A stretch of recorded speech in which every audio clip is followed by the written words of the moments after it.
out the sun there. Ooh, so bright. It is, yeah, it is floppy hat season here for sure.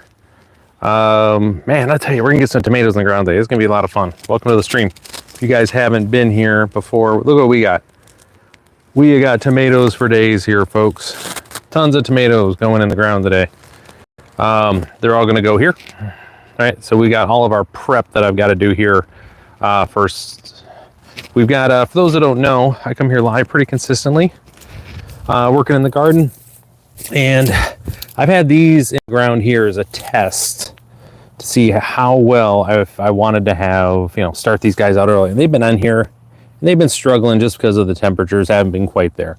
And then to be able to compare them to our greenhouse tomatoes, they're all from the same batch. But it's just at least this guy right here. You can see I got much, you know, they're much more vibrant, a little healthier.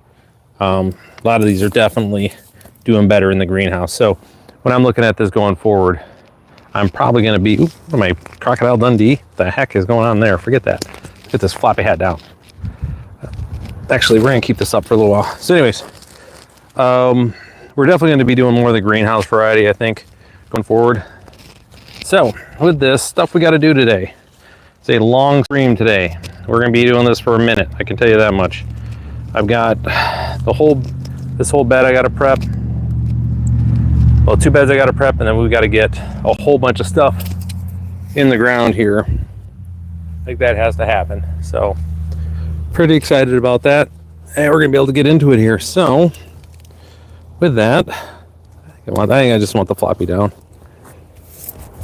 There we go. I think that'll work. Cool. So with this, I got broad fork action to get into here to clear all this up and get this ready. Then we're going to start planting.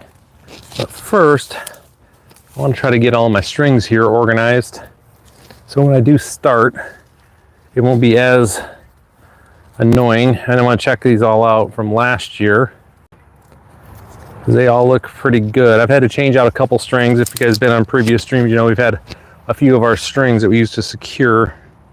I've kind of had to update them a little bit and show you guys how I use these for support for my plants. It's a little different than others, but you know, it's pretty standard.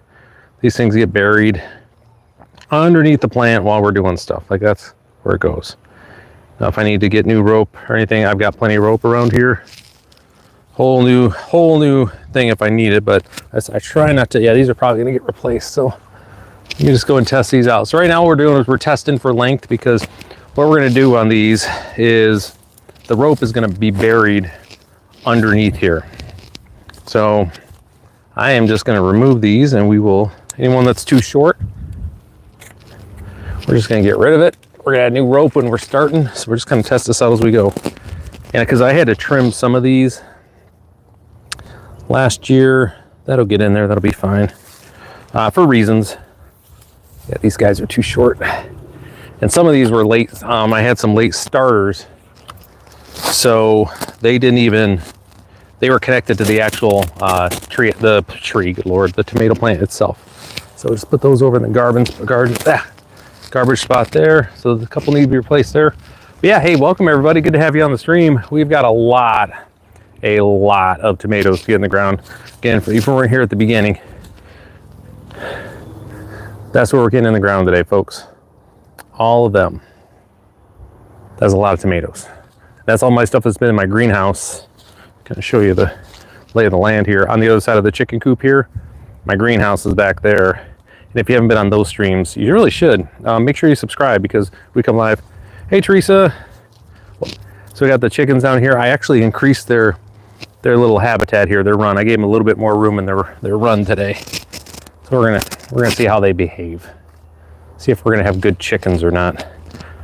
So, or if we have to make a chicken salad. Just kidding, not yet. I mean, eventually, you know, they're gonna live their life and they're gonna end up somewhere. But for right now, we're gonna keep them around. They're doing great. So good to see everybody. Hopefully you're enjoying the weather. We're up here in northern Michigan, and my goodness, is it ever nice out right now. It is just ridiculously nice. I think it's gonna be 70 today. And we had frost 3 days ago. I had to cover up my tomatoes and everything, so it is Definitely a new world going on here right now. Well, I'm loving it. I'm wondering how much of this I actually want to deal with, or if I just want to do new rope. I think I'm just going to do new rope. I don't really feel like untying all that today. I don't think that's going to be the best, so we're just going to get rid of them. That's what we're doing, folks. Made a decision. So how's everybody's? So hopefully all your guys' gardens are coming along nicely. You're getting set. We've got all my perennials are up in the backyard. Most of them made it. You know, it's their first year, so there's always a, you know, are they going to make it or not? And these ones did. I think it seems like everybody's greening up, so I think everybody made it. So that's always a good thing. Always a good thing. Okay, who's that? Who's that? These guys are all good. Cool. I think we're in a good spot. All right, so now, next up on the list, this guy, come here, you. What are you doing? Oh, stuck on the wood over here. Okay, that's plenty. All right, so next on the list to bring you guys over is, oh, hey, Steve. Lots of garden too, lots in the ground, lots to go. Okay, Tennessee, oh yeah, zone 6. Yeah, on the line here. So we are in, so just to, you know, obviously I'm reversed here, but this direction over here, about 11 miles is Lake Michigan. So we're in zone 6B, I think is what we like. They just redid everything. Doesn't matter. I mean, we get cold, but not, I mean, we get frigid cold, but not too cold. But this time of year, the weather gets a lot more temperate, and it kind of levels off. So that's why they've got us at, you know, a different one. If you go 10 miles this direction, completely different climate. We get all the humidity here, so all right, so up next here, but yeah, great. Hopefully it's great to have you on here. Okay, awesome. Yeah, I won't hold Ohio against you. You know, some things you just can't help, right? You know what I mean? But no, hopefully earn your subscription today. Sorry about the look here. I'm just trying to get these guys squared now so I can get in here and do some broad forking. So I got to come up here. So you'll see on the ground here. So this right here is not my soil. This is my half. Yeah, there you go. Exactly. So this is actually 95%, 94% processed compost for my garden. This is all last year's stuff. Right, so I let it go until it gets to be about this point, about this time of year, and I use it basically on top of my garden. So, and I usually have enough to do about a third to half of my garden. So I still have one full bin left, which is going to go over another spot over here. So that's kind of what the plan is here. But before I do that, we break out our broad fork. And like I say, before we get any more tomatoes going in here, I got some work I got to do. So we got to break it. Basically, if you haven't used a broad fork before, for anybody who's on here who hasn't seen one, that's what they look like. And they are designed to basically loosen up your soil. I started area. Yeah, getting dark. Yeah, so I have, again, if longtime viewers of the channel here will know, I have a ancient stream bed that goes, and it's, you know, it's older, that kind of goes a diagonal across portion of my garden where it is all clay. Like I have very little dark, you know, organic matter in there. So this has been my mission since I've got this garden going, is slowly incorporating more and more organic matter into it to, you know, to help with that clay. I like the clay. I just don't like the fact that I've got, you know, pure unadulterated clay that is, I can throw directly on a potter's wheel right now, and, you know, I can make you a very nice bowl and or a very terrible ashtray, you know, that type of stuff. That's what we're dealing with here. So again, for the idea here, we're going through with this, with the broad fork here, is I'm coming in, I'm loosening up the soil, and it's breaking up the compaction, right? Because we don't want compaction going on. We want it nice and loose. Like this thing, we want it basically just to be able to drops straight down into the soil. Like that's what we're going for here. And what that does is it allows water, allows water, oxygen, all the nutrients, all the goodness to get down in the soil where the bacteria are. So we're good enough. Clay County for a reason. They probably try to say it's named after some dude or dudette named Clay, but we all know better. When they've got a Clay County, we know what that means. So the other thing you want to do, that I'm also doing with this here too, by what are you doing, girls? Just keeping an eye on my chickens. They broke out earlier today, so don't want a repeat of that. Anyways, the other reason with you want to come through and use your broad fork ahead of time too is what it does. It's going to allow the roots. Again, show you an example here. So, like this guy's got to get in the ground. You can see here just what I'm dealing with. You know, so this is a bush variety, but you can see how the roots are. It's almost getting root bound here. What ends up happening is you want this loose because these roots, we don't want them exerting a lot of energy trying to get their roots out. That's not what we want. We want a nice and easy spread.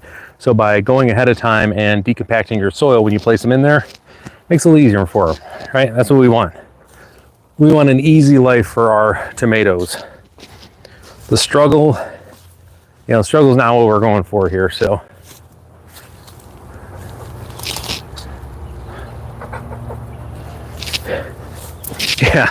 Yeah, I hate clay I grew up farming, and clay is just one of those things, man. It's great to have some clay, it's great to have some clay in the soil. Like there's no one's going to say, but man, there's no one's going to say that they don't appreciate having clay in the soil, but you don't want all of the clay, like it just to be these ridiculous amounts of clay. And that's the nature of the beast here in Michigan too, though, because we had the glaciers over the top of us, those ice sheets. There's only so much you can do about that. So the other thing that happens when there you'll notice, like I have my I put down my compost layer first before I go and do my broad forking, because what that also does is it allows some of the organic matter to slip down when I lift it up. So like right now when I come in through here, I get a pretty good lift on this as far as breaking up the soil, and then you get compost coming in. Got a motorcycle dude going by. Got some AC/DC playing today. I love it. That's what I want to see. What you got here with the minerals?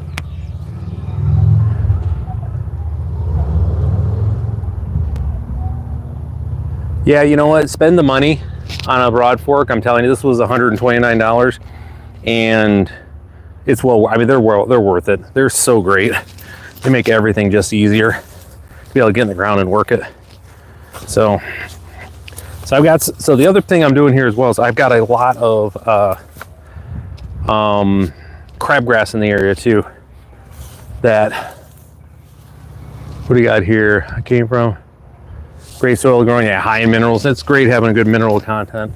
After this year, I got to get another soil. I'm getting a soil test done with Michigan State. Just gonna, spend the money on that so I can see where I'm at, so I can work on amendments going into next year. But I'm telling you, if you can start composting on a consistent basis, most of your, and you still may have to have some amendments, but man, I'm telling you, compost, let the microbes do the thing, makes a big difference. I don't know how much composting you're doing, but anybody's out there, if you can compost, it's a great way to really invigorate your soil, get everybody happy. But so this is my last year for tomatoes in this area, like in this section. I'll be moving get out of here, strings. I'll be moving my setup here, my trellises. They're going to be moving basically across the garden. I don't want to have, like with most things you hear about, you don't want to have tomatoes in the same spot for too long. You know, it's hard to control the disease with tomatoes anyways, so just keep them moving. And again, this trellis system, I built it on stream. It's not hard. These are basically just these are studs, 2x3s. So, you know, honestly, it's just basically making a 4x4 post hole and just dropping them in. So, grow wheat. So, I have a neighbor that does actually grow, and she shares if I ask. So we trade tomatoes. I trade her tomatoes. She sends me some bud if I want it. So, you know, these are things you can do. It's legal here in this, you know, legal here in Michigan. So if I say you want to grow, if folks want to grow, I say grow. As long as you got something in the ground, just be responsible. Should always go back to. But so like right now, the big piece here is it's a fair trade. I agree. Honestly, my neighbors, anybody can come here and grab anything they want. They all know they can get whatever they want out of my garden. It's not a big deal. They don't have to trade anything. But you know, I live in a pretty, I'm a business coach by trade. So some of you, I might be popping up on your feed and you're like, why the heck am I seeing a gardening dude on here? But I'm a business coach. So if you have subscribed, you may want to you know, be prepared to see my business videos show up too. But I live in a pretty depressed area, so I have no problem like sharing my, you know, my food stuff with my neighbors. I got a lot of good neighbors. If I can anything to do to help them out, I will. Dental floss, no. But yeah, so this is just, you know, all this is bed prep. It's just stuff you got to do ahead of time. Help make sure everything's going to be as successful as possible with your, you know, with your plants. You know, like in here, like I said, I've got all of this rhizome right here from crabgrass that, as I'm just going through and getting it, every year's a battle. Try to stay in front of it, but across the street where you see over there, that's all wild fields and stuff. Growing cauliflower, broccoli. Yeah, I got it over here, yep. Neighbor asked if I could grow. Yeah, absolutely, yeah. Grow it up. I actually have, on the other side of the chickens here, other side of where the chickens are at, I have my brassicas are in the ground. I've got cauliflower, Brussels sprouts, broccoli, kale, and a Swiss chard, which isn't a brassica, but I do have kale growing, and a whole bunch of lettuce. My early season stuff, my peas are already in the ground. You know, that's kind of the idea. Just, I got a whole bunch of carrots and other stuff just on this side.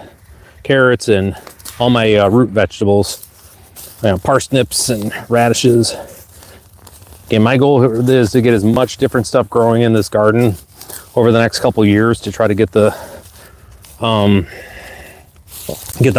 kind of straightened out here. So, you know, that's one of the bigger problems that you run into when you're starting your garden up. Is the first year is going to grow great. It really will, because for the most part, because it's all fresh and, you know, the biome is kind of set. But once you clear everything out and then you've got your new, you know, your garden going in there, your entire microbiome just kind of gets all sorts of weirded out, you know. I didn't make it. Right. Had a worm there trying to give to my birds, so and make some friends. I know that drill. I grew up in this town. I came back after being gone for about a quarter century between the military and work in industry before I started doing my current job. And so most everybody here has changed my diapers, if I'm going to be honest. That's kind of what I explained to my wife. Is this, if you run into anybody here who's got who's elder, you know, seasoned citizen, or basically Medicare eligible, chances are good they were my babysitter. I am not related to them. No. We are our own distinct set of hows, and I mean that truthfully. More than likely, our name was changed at some point, because I've traveled around and I look a lot more like folks that are not Hows or, you know, the other names that we had. So more than likely we changed, which I was, you know, we had a suspicion of, but I'm pretty much certain of it now after traveling around the world, running into a bunch of folks, and these are not my, there we go, this is what I'm talking about, this is what I'm dealing with here. Oof. Gotta get this stuff out of here. Nope, so we're not really sure. I mean, I'm not really sure. I don't really buy what my family said for who our actual relatives are. We've done some genealogy. My aunt did some genealogy stuff, and we ran into a brick wall. So I think it's something there, which is fine though. I mean, again, I don't really upset with anybody. Yeah, this is what I'm talking about, folks. Once you get crabgrass in your area, you just end up with all this rhizome you have to get out. So it is what it is. It's all part of the deal. But it's better this year than last year. Next year is going to be even better. You know, just got to stay on top of it. That's that's the idea here, folks, is we want to just make things better incrementally. You know, and I feel part of me when I was growing up was really jealous of the people that could just buy what they wanted and get what they were able to have. But I've gotten older, and I am old. Not wiser per se, but I've just gotten older. I've learned I kind of appreciate the things that take longer to do. I just, it's one of those things where I've really just kind of come around to it, where there's so much goodness in just being able to say, you know what, it's okay if that takes me 3 seasons to get my yard the way I want it. That's okay. I kind of like that. One, I save a little money, right? There's that. But 2, just feels pretty good, you know what I mean, to be able to do those things. All right, so we're just gonna redo these because I want to just double check on this stuff here. And then behind me, we're gonna redo this last set. So we're gonna move the camera and do some here, but most part we're getting there. So this is the other thing too. When you come over and you put new compost down on your stuff here, you'll find out what's actually still alive, because it'll poke through. You get that green and get after it. Yeah, like it takes 2 weeks. Yeah, exactly, 100%. That's what, you know, we could all, you know, my thing, it's one of the things that when I coach my business clients and entrepreneurs is, so the average business owner, I'm gonna move you guys over here, would fail when they start with me. They would fail the marshmallow test. You guys know what the marshmallow test is? We're gonna talk about it even if you do know. Some don't. So the marshmallow test is something that they do with kids, but it's also kind of let folks find the age when kids are able to understand and appreciate delayed gratification. Okay, so that's part of that. 1, 2, 3. There's the counting chickens. Sorry. So what they do is they put these kids in a lab condition, like in a this thing where you know, they're talking, blah blah blah. Then at some point, the guy's like, hey, the interviewer's like, hey, I've got to leave, but we got this, you know, we got some snacks here with this. Here's a marshmallow to tide you over. I'm gonna be gone. I think it's for 5 minutes. It's not very long, 3 minutes maybe, 5 minutes. And they tell the kid, like, listen, if you can not eat this marshmallow, you'll have 2 marshmallows. You can eat this one now, it's no problem whatsoever. But if you can wait 5 minutes, you're gonna get 2. And it's one of those things where you see these kids who are, they want to eat the sugar, they want to have that marshmallow, because marshmallows are good, right? They want to eat it. But then you get to them where they're actively like sitting on their hands and they're trying not to. Some of the kids just like, yo, I'm gonna take what I got now and just be good with it. And I've never forgotten that there's some people who take what they want now, and then that is what it is, which is fine. Each your own. But I've always wanted to be the person that is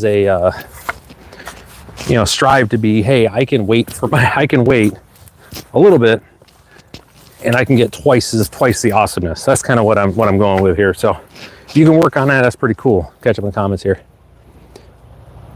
Okay, weed forever, yeah. Every single flower, yep. You know that drill there. Actually, you want to send the kid over when I've got my perennials up, because help me deadhead the damn flowers. It's one thing. So constantly having to keep up on that. That's nonstop, but well, anyways, again, for those that are joining, welcome. We're gonna be doing tomatoes today. I'm just kind of doing bed prep right now with my broad fork, just kind of getting stuff square. Big important part of this is just making sure the bed is prepped. And we're gonna go over to the other side. We're gonna actually start on that side. I'm gonna give this an opportunity to kind of breathe a little bit after working it. Clear these guys out in a second. But we're gonna be planting a ton of tomatoes. What? Oh. What in the world was that, buddy? One of my chickens decided to make a run for it. He's all proud of himself. Man. Gonna be weirded out now. He's all stuck outside. Hey, outdoors, how's it going? And keep an eye on that. One guy's all by himself over there. It's funny when the chickens, they make it over like the little chicken wire that I have. They immediately run back. They're like, oh crap, I'm separated from everyone now. That's too funny. Man, we're doing good here. We're gonna be working on getting all those tomatoes in the ground here. That's kind of where we're at right now. Lots of goodness. So I go over here. I just want to come back in here, break up the soil a bit, and then we're going to get after it.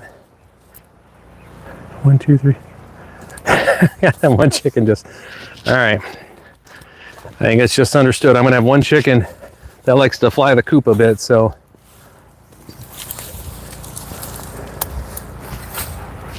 Yeah, we've got all the gardening going on. This is good stuff here. And so yeah, over here, show you, well, let me finish this up. I could talk and show you guys in a second here. Oh yeah, this is nice and loose still. You can just see I'm dropping all the way down in here, so there isn't much for me to really have to do here. Did a good job last time. So I'll tell myself at least. All right, so got to keep this down where the action is here. Isn't kind of. All right. So these are good here. They're good. No. You guys are fine. If I didn't want to talk to y'all, I wouldn't be on here, right? That's why I get on here, so I can chat with folks. Well, little guy's just stuck there now. Oh well. So let's start. I'm gonna just start with whatever I can get my hands on here. Here we go. It's our first few we're going to be doing here. We got, yeah, so don't ever feel bad about talking to me while we're working here, because I mean, like I said, that's what I'm here to do, is to chat with people and catch up with stuff. Okay, we're actually going to start down here.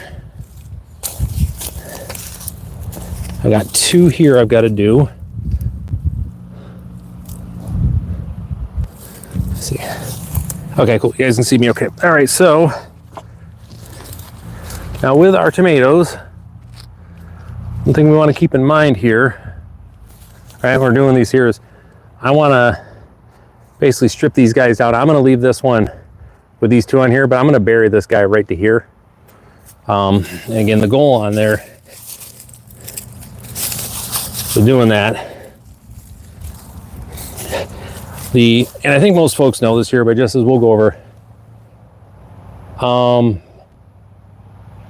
Oh, hey, thank you. Thank you very much for sharing this. I appreciate it.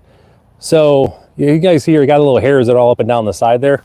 I really appreciate that. I know, trust me, I've got my first round of monetization to where I can have like memberships and stuff, but you know, whatever. Yeah, getting to the 1,000 would be nice. Appreciate that. But we want to bury these down because these are going to make basically roots off the side. If I was a professional, I'd know all the words, but I'm not one of those people. But You know, we want to just get this guy buried down as far as I can get it. And then when I'm putting him down there, I always bury some of the rope underneath it. So like this is actually buried under. I'm going to bring you guys a little bit further. I may have to get my other kit here just so you guys can see. No, I'm behind the post. You guys can't see it anyways. All right, so we'll move over to this next one here. You guys can see a little better here. But I've got this rope here. This guy came out. Get your butt in there. So this guy is going to end up.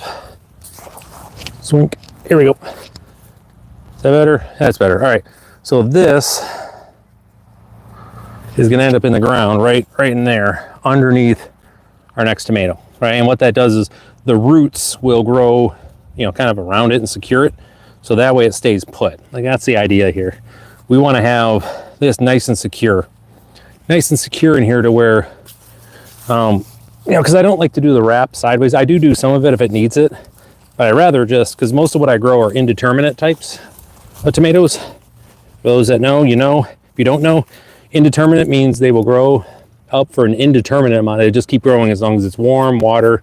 We got warmth, water, soil, all the things here. So with this, I'm going to strip this guy down. Basically, this one's going to go, that one's going to go, and then we're going to get rid of this one too. I don't want to bend the stalk though. There we go. Okay, and we're going to bury it right to there. Okay, so again, big piece on this. We want to give this guy as much opportunity to grow and be awesome as we can. So, hey there, little buddy, you stuck, huh? Yeah. I have to go and save my one chicken. It's getting all stressed out because buried there. So, all right. So get this in here. We're just going to bury them right up. And so the other thing that's nice is when you start by having all the compost and everything on top of it to start with, that even when you go and do a backfill like this, the soil will kind of wicker its way down, and a lot of the leafy wonderfulness stuff will work its way to the top. So it's cool. All right, so I got a chicken that is a little stressed out right now. I'm going to open up the thing for it here and see if I can get it to scoot through. So I don't want you guys laughing at me having to get chicken here. So let's see if I can get him to go in. Oop.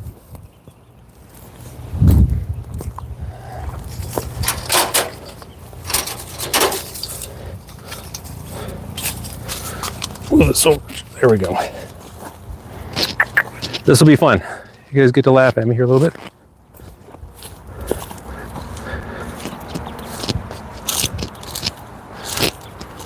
There you go. See? Worked just like a champ. Just like it should have.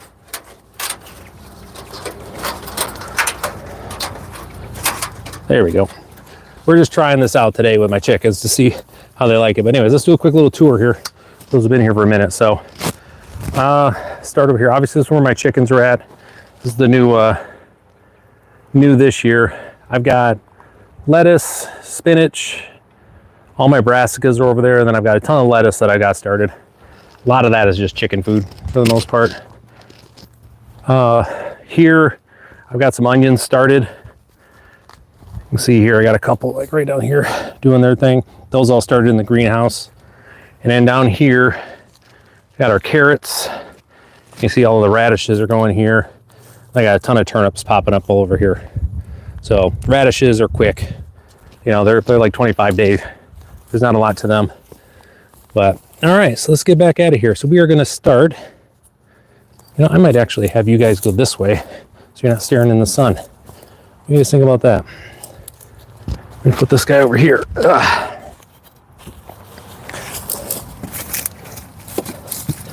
There we go. Okay. Just need my trowel. Here we go. And these guys. What do we got? So if again, friendly advice for carrots, try doing them one time success. Of course the cat got in. Of course the cat got in there. That's what they do.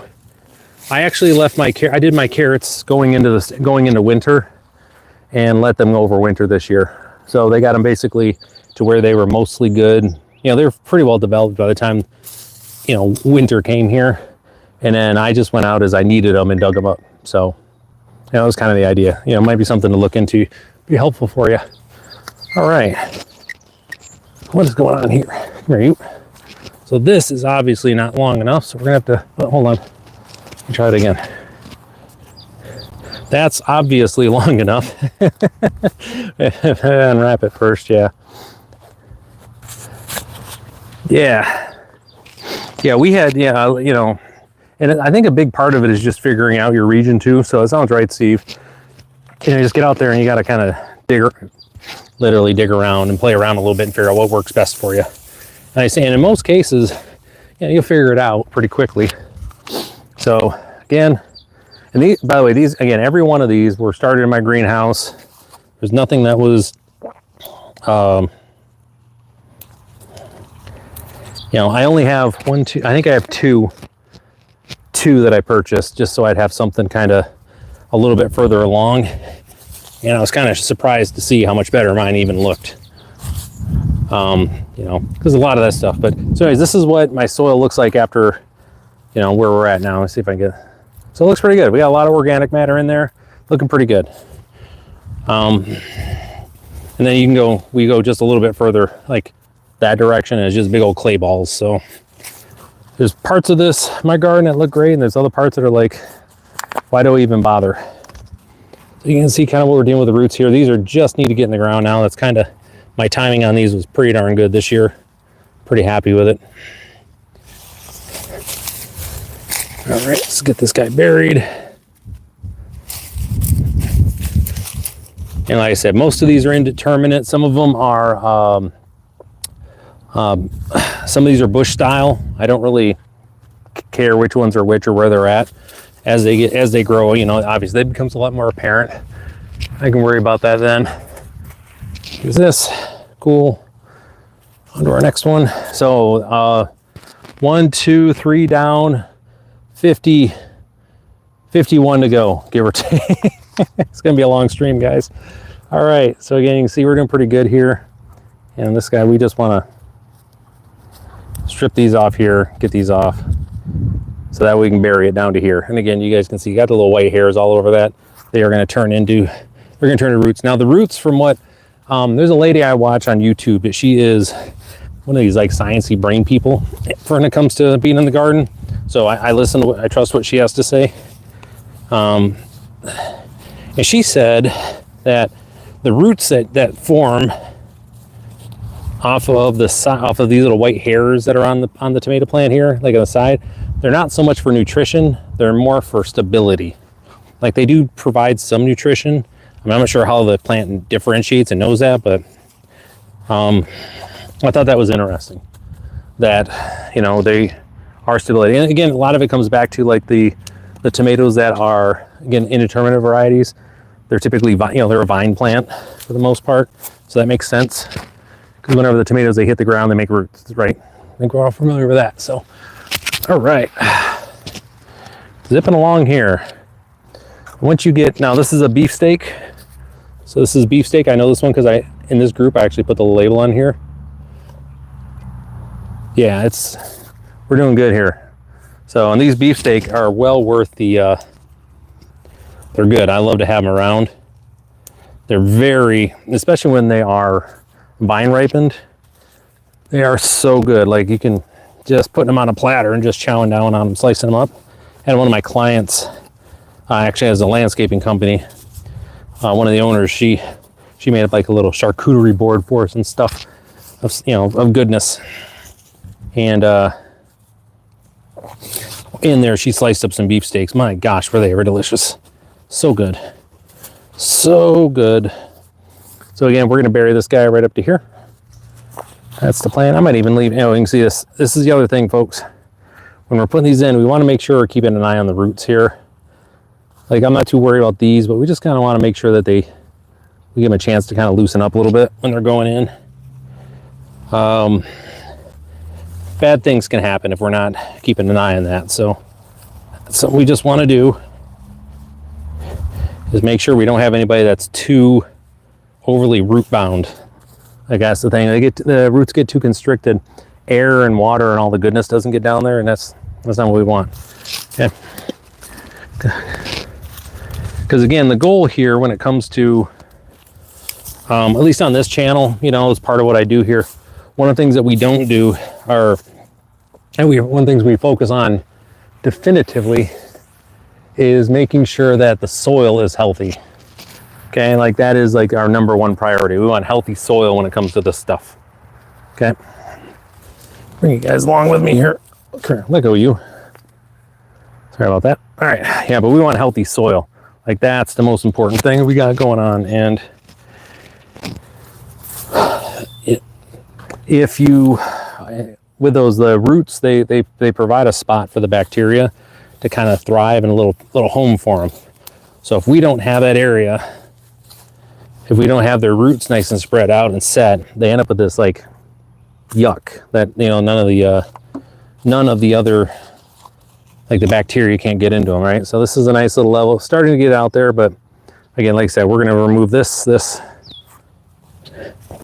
have this guy in there. Surgery is complete. You just bury this guy down. Now, the one thing I want you to keep in mind here, folks, is that when you're working in your garden, I had somebody explain this to me. I thought this was the best way to describe it too. A really good way was that you want when you're working in the garden, we want you to think of it like painting. Like if you're painting a room, the vast majority of to be successful, most of your time should be in prep. Like, you know, the preparation that you do. Don't think about doing this stuff like last minute. If you do last minute, you're going to have, you know, subpar results. So you want to make sure you do all the prep, and that's why we did all of the, let's see where we're at here. Yep, okay. So that's why we did all of the broad forking ahead of time, all the weeding ahead of time. We got our compost out here on top ahead of time, re-broad forked, right? We want everything nice and loose. So that way when it comes to this point where, you know, your plants are basically at the most danger zone, because this is when you can fumble them and all sorts of bad stuff happens. We just want that to be as smooth as possible. Right now we got them trimmed out here. You can really see the hairs on that guy. Really little fuzzy dude here. We want this to be as quick as possible, because once they are, you know, we don't really want to mess around with it. We're gonna get right to getting these guys in the ground, get them planted, and get them growing. What I found is that when you don't do your prep ahead of time, you make mistakes, you hustle, you make yeah, as a matter of fact, okay, yeah, so for sure, real quick, so you basically make, if you don't prepare ahead of time, you force yourself to make concessions on what you're doing in your garden. It's in life in general. I know this is, you know, not to get preachy or anything, but it's the same thing, preparation. But yeah, as far as sunflowers, the far side over there, my first year I planted, I had sunburst, I think it was sunburst sunflowers and gray stripes and the monsters, you know, the big heads out this big, and they did a good job over there. It's just same thing with corn. There's now we've got to rotate other stuff in because of how much they've, you know, they are heavy feeders. You know, they're like me at Thanksgiving. They're heavy feeders, so we want to rotate them through, and that's kind of where we're at. That's the same thing. I had corn. Corn was in that area. Corn's moving this year, so I'm going to get some beans planted in there. And some other stuff just to change it up. So that way we'll be good. Put this guy in there. So again. Yeah, no, I had some, it was funny because like my neighbors were, like I had my neighbors, and I was new, basically just moved back here too. So everybody had their, you know, was being nosy. And, you know, I get this thing set up, this, you know, my compound's 25 by 50. So that already had everybody's attention for my garden. Then once my sunflowers started doing their thing, holy baby Jesus, everybody came over for the show. They asking questions, all doing their thing. So it was, yeah, I think I had plenty that were 14 foot. That's for sure. I know that one. I had a couple that were pushing 15, 16. Just these obnoxiously large. And for my wife and I, we're pretty understated folks for the most part. I know it seems weird to somebody who's on YouTube, but you know, we just kind of do our own thing. It was funny just having everybody all up in our business, up in our beeswax, doing that. So it was funny. All right, let's move this. Got to move this sign because we're going to be moving on. That's what I'm saying. You guys see, this is what I'm talking about when, like, that's what we want for compaction in your soil. This thing should just zoom right in just like that. And if it's not, you got to break up your soil. Imagine if you can't push steel through, imagine what these poor little roots have to do. So, oh yeah, 100%. And the thing is, I'm still pulling, I've got corn stalk, the roots from my sweet corn are still in there. Same thing with my first year of sunflowers. So they're decomposing, and it's giving a nice little channel for water and all sorts of goodness to get in there. So yeah, all the good stuff, 100%. They're really good at it. Plus the birds, they like to come hang out in there. That's why I really like the sunburst style sunflowers, because they have all the heads. Like I had one that had like 20 different heads on it. So all the, like the goldfinches and stuff, they basically just lived in my sunflower patch or whatever it's called for the summer. It was a non-stop, constant trilling of the, goldfinches and their little song that they sing. Folks, look at us here. We are downright dangerous. We got a tray done. A tray. All right, only 17 more trays to go. No, it's not that many, but that's a healthy amount. So let's get this guy next. All right, we're gonna try to do this without spilling all the water all over me. Just kind of dump the water here. We'll leave this guy right here. Just reach over for him. That'll be good. Oh, and my uncle just went by, so I was waving at. Okay, so let's do this next spot here. Get you guys settled in. Cool. Now this is also the time of year we're coming up on, like one of my favorite times of the year is when everything starts, the stuff that I had last year planted that I didn't pull up because I always leave. Actually, we'll pull this guy along. I don't want to have to keep getting up, walking over here. Come here, you. Right there. To see what actually comes back up again that I planted. So I had, this whole section was like cherry tomatoes and the mid-sized tomatoes, just lots of, so I expect I'm going to have a ton of cherry tomatoes coming up because I always leave them, I always leave everything up. I don't bring anything down till the spring. A couple of reasons. One, I want to make sure that, just let it give a chance to decompose in there. Better chance for, decomposition and all the good stuff there. But also, it gives cover for the birds, and if they want any snacks and stuff, there might be some stuff they want to have, but mostly I just like to leave it in there. So I think it's a cleaner way of doing it. You can see I ran out of containers this year too. Well, my standard containers, you'll see, like I've got my, regular old glasses, the plastic cups, but I was grabbing everything I could find because all of my tomatoes, they took off this year on me in the greenhouse. I was like, oh, I guess we're off to the races. And this one in particular, I'm gonna get this guy in there. We're gonna bury him up to, right up to here, right up to there. We're gonna go one more here. There we go. Getting him buried down nice and deep. We love that for this guy, nice and deep.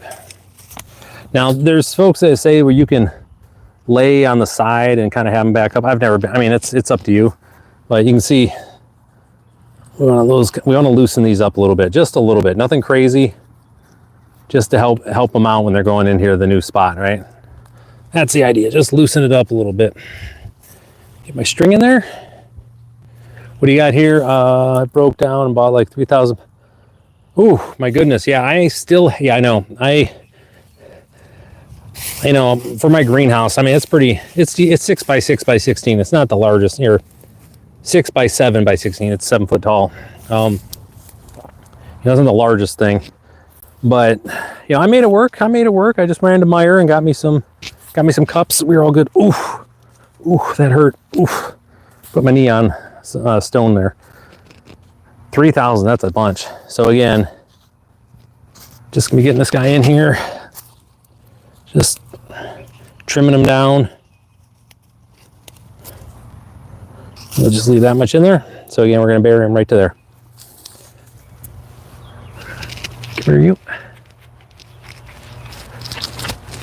What is that? How did that get stuck way over there? My goodness. What the heck? Let's go, you. Yeah. Good day today, though. Man, I'm telling you, this is so great. So, hey, from old doors, cattle panels, green. There you go. Okay, so you got room to kind of hang out and chill out in there a little bit. You know, when I do when we're live, like in the greenhouse, working on stuff, it's cozy. We'll call it cozy, I think is the word we're going to use for today. It's a cozy affair. We all get in there. And like this year, if you go back, look at some of my videos, I only was, you know, I got efficient. So last year I was just so, I don't want to say sloppy about it. I just was unorganized. This year, my streams were great. I had extra cameras going. We had a top-down view. We had everything. It was a whole thing, you know, for those that saw it. It was a lot of fun. Had a lot of return folks too that I was really excited to catch up with, that I wanted to see how their gardens were doing this year and everything. A lot of folks out of Canada, England, there's folks out of New Jersey. A lot of good stuff. An individual named Soto found me. She was an absolute blast to have conversations with. Really funny person. So it's one of the reasons I love doing this stuff. Aha, tomatoes out. I am in Michigan. I'm right by West Michigan, by Lake Michigan. And you know, I've had tomatoes out actually on this other side here since almost 2 weeks ago. So anytime we get dipped down to around 32 or so, I just come out here and I've got plenty of leaves. I cover everybody up on top of, yeah, I've got larger planters. I just put on top of them so they can just be out here. So yeah, we're getting them out. Typically it's Mother's Day, but I looked at the long range too, and I'm willing to roll the dice here a little bit. It's not going to be the end of the world if they, you know, I've had a couple that have been out here. They got burnt a little bit with some of it, but the plants are fine. I learned this last year too, because I got majority of my stuff in the ground, I want to say around the 15th, and then we had unexpected, you know, drop in temperatures down to below freezing, and everybody did just fine. You know, everybody got a little, some folks got a little burnt, but everybody ended up with a great harvest and no real issues. So, you know, I'm willing to give it a shot here. So yeah, we had a really cold winter, but it's definitely changed. Like it is shifted around. Like we already had morel mushrooms out. Yeah, if you can see, I had a video I put out on that. We went and did some morel hunting. It's got this guy here. So this is, you know, so it's just a different year. And I think I'm kind of on board with folks in the global warming saying it's, you know, obviously whatever it is, but we can all tell that there's some changes going on in our seasons, whatever version of that you want to take. So for me personally, the fact that I'm even out here and I'm sweating right now is, you know, proof enough that we got some stuff going on here. Because I work out of town, all the watering is automated. Okay, yep. Yeah, exactly. That's what I'm saying. So I am not going to be out of town. My next trip out of town is until, like, right now scheduled, it may not even happen, is until late June. So, you know what I mean? So I can come out here and, you know, adjust stuff if I need to. And actually, oh, sorry, I missed something here. What'd you say here? Oh, we got here 420 was our last frost date. Yeah, I know, that's what I mean. So we, you know, so that's the thing. You know, you got to make decisions, you got to make and manage stuff here. But, you know, like I say, last year I was gone a lot more. I kind of adjusted my schedule this year a little bit more. So it's kind of good stuff. Yeah. And I will be automating my water again this year. I didn't do it last year. And part of my crop did suffer because of that. So I want to get back in the habit of having the automated watering on there, just so I can make sure that they're getting the right amount of stuff, you know. But I'll tell you, the big thing is having the oh, hey, thank you for that. Thank you so much. I appreciate that. Yeah, the seed fund. I will take what I can get. Absolutely. I burned through. Actually, you know what? I really appreciate that. Thank you so much. Oh, some ag cloth. Yeah, I have. I should probably get some. You're right. I should do that. Trust me, I'm gonna be expanding more and more what I got going on here. But one of the things that I used this year is I picked up a pack from Organo Republic, of all things, on Amazon. I was kind of laughing about it. I just wanted to see what it was going to be like for them here. So, you know, and it came with a cool little kit and all the other stuff. But man, they were so cool when I reached out to them just to let them know, hey, about that I kind of did a stream with them. They were all just like, hey man, we love it. Just do some more videos and stuff. And they actually answered a lot of my questions that I had on their little tool. They gave me a toolkit too. I was laughing about it. It was pretty funny. Yeah, we both are, Ryan. Yeah, I know. Trust me. There's a certain age where I'm running into more and more Ryans as I move back here to back here in Michigan. I've forgotten how many Ryans, although there is a Brian. Was it they have a meeting in, I think it's in England, or they have Ryan meetups. I don't know if you've heard about those or not, where where Ryans would get together. Steve's everywhere, I know. Well, the Ryan thing is funny because it's all, I can't tell you how many times I've had to explain to people my name is Ryan, not Brian with a B. Like, that's one of the things that I get from folks, is that it's a constant state of like, oh, Brian? No, Ryan. Oh, and they seem disappointed that they can't call me Brian. You know, it's like I did something wrong. Let's get you over here. This guy further over. Come on. You got this, buddy. I believe in you. Okay, so we got to put a new rope up here, which we were prepared for. So let me bring you up over here so you guys can see the whole show instead of just my kneecaps.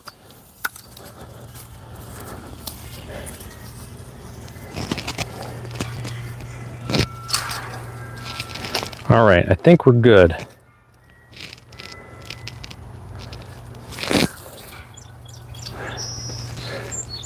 Our backwards. That's too funny. Which finger did you use? That's probably the question to ask.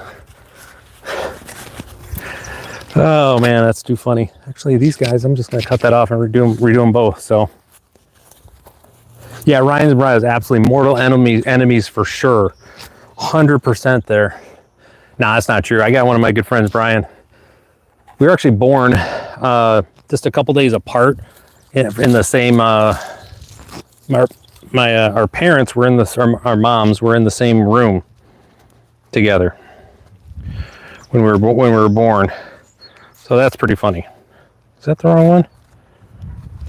Oh, I can never get this stuff started right. Let's see, is it this one? There we go. Knew it was one side or the other. All right, so let's get these guys going here. Oh yeah, I know. Are you a PH or a V, Steven? Which one are you?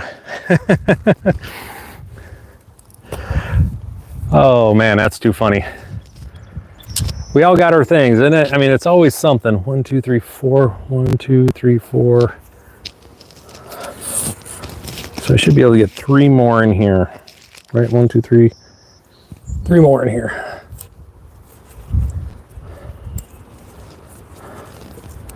Gonna trip. And I say my knots here are just some of the best on the planet.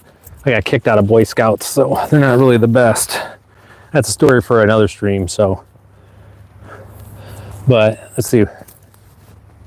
Oh, Jeff's. I know when I was in a lot of the guys I knew a lot of guys from England, and that was always one of their things was, are they, you know, it's Joffrey, not Jeffrey. I was like, okay, hey man, you do you. Wasn't trying to cause any problems here, so. All right, so it's Joffrey, not Jeffrey. So the redhead, my wife, she's Renee with E with a, you know, double E with the, but she always has that little, I don't know, it's apostrophe, what are the things called over the little accent mark? Having to remind people of that. Okay. All right, just gonna do, got this one right here, this one right here. I'm gonna kind of make these guys a little compact because I do want to get another one in here. So, okay, sorry, gotta focus here for a second. Not trying to lose a finger. I do keep my knife sharp. Mouth runs, fingers come off, you know what I mean? Gotta focus. Oh man, what a great day though. This is a lot of fun. I appreciate everybody hanging out on the stream today. You know, I tried to announce it a little bit ahead of time and just to give everybody a chance, because we do have a lot of folks that come back on here, you know, come through. But what a great day. What a great day to be out. Hopefully you got a chance, or you're getting a chance here in a little bit to get out and enjoy the weekend. Okay, here we go.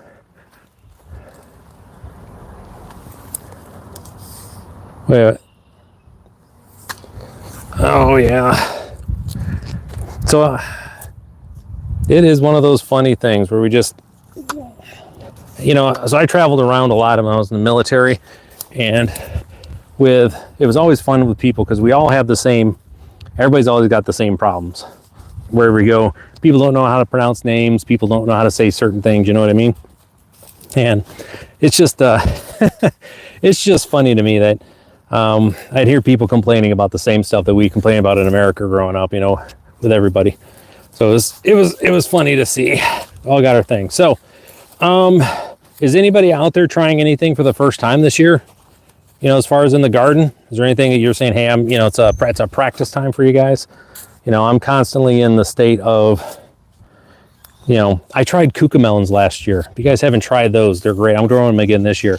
They're these little cucumbers about this big. They look like little watermelons.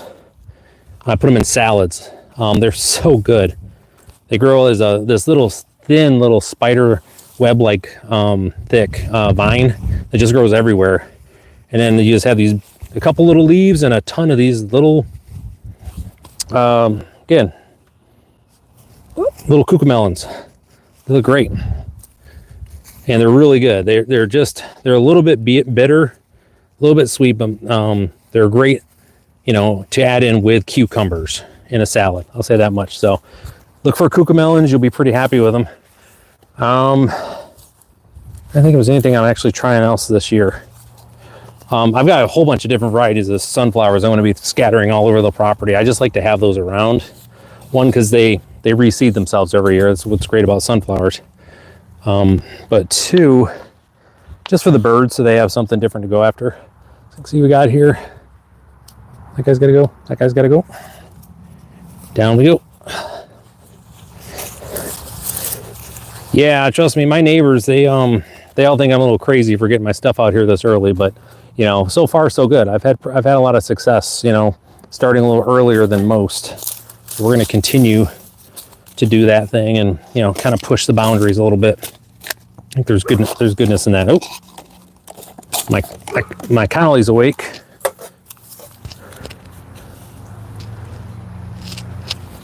All right. Last one over on this side. Then we're going to start on our second batch. Like I said, we have a whole nother set to do here. Bonnie, nobody wants to hear you. Reminded my colleague that there's other people around that are important. So again, oh, it's because there's kids on the street. Oh my goodness, gotta protect us. Gotta protect us. So again, anytime that we see the roots that are going this direction, we always just kind of want to come around and just kind of help loosen them up a little bit. We don't want that, you know, best that we can. We want roots going this direction, not this direction. It's not good for them. Get that rope in there, bury everybody down. So yeah, saying the last couple of weeks I've been traveling a bunch. I was out in San Francisco with a new client, and then I was in that gave me a chance to go down to San Clemente and see my daughter and her husband and her family. So that was pretty cool. I love it when I get these clients that are near where my kids are at, because you a chance to visit them on, not on the client's dime, but it gets me closer when I got to buy my tickets. You know what I mean? All right, so you can see we got a good set of them here. Everybody's kind of up and running, doing their thing, living their best lives. So we're doing well here, folks. Appreciate everybody who's on the stream today. We're having a good time, just kind of catching up and, you know, talking tomatoes. Talking tomatoes until my battery runs out, basically. That's kind of where we're at. If I don't think that we're going to make it the whole stream today with this phone, but we will see. I've gotten pretty close a couple times. Okay, so now this is the area that we started off for those that were here on the stream earlier, just to walk you through what we did. So this area here was Broad Fork. Actually, prior to that, I came through, I did some weeding, and then I put my compost. It's not fully composted, so it's still very mulchy, but it does have a lot of the goodness in there already from the microbes, and that's been built out over the winter. But it's not complete, and that's fine. I'm not worried about that because I use it as a mulch, and then the stuff drains into the soil with the microbes. So we put that down. Then I came through in Broad Fork, which loosened everything up. So I'd come through, and we got a few that are still left here, and just did our weeding on that because it sticks out. It's easier to see what we have here. So that's kind of the idea here, just to be able to go through that. Now I've got to restring portions of this as well as we're going along. That does have to happen. Where is my other? Where are you at, buddy? One of you guys. All right, so this is the one thing. If I mess this up, it's just going to be a huge pain. Is this it? Okay. Here we go. Whew. You guys know you pull on the wrong side of the string here, everything just goes sideways in a hurry. We don't want that. We don't want that at all. Okay.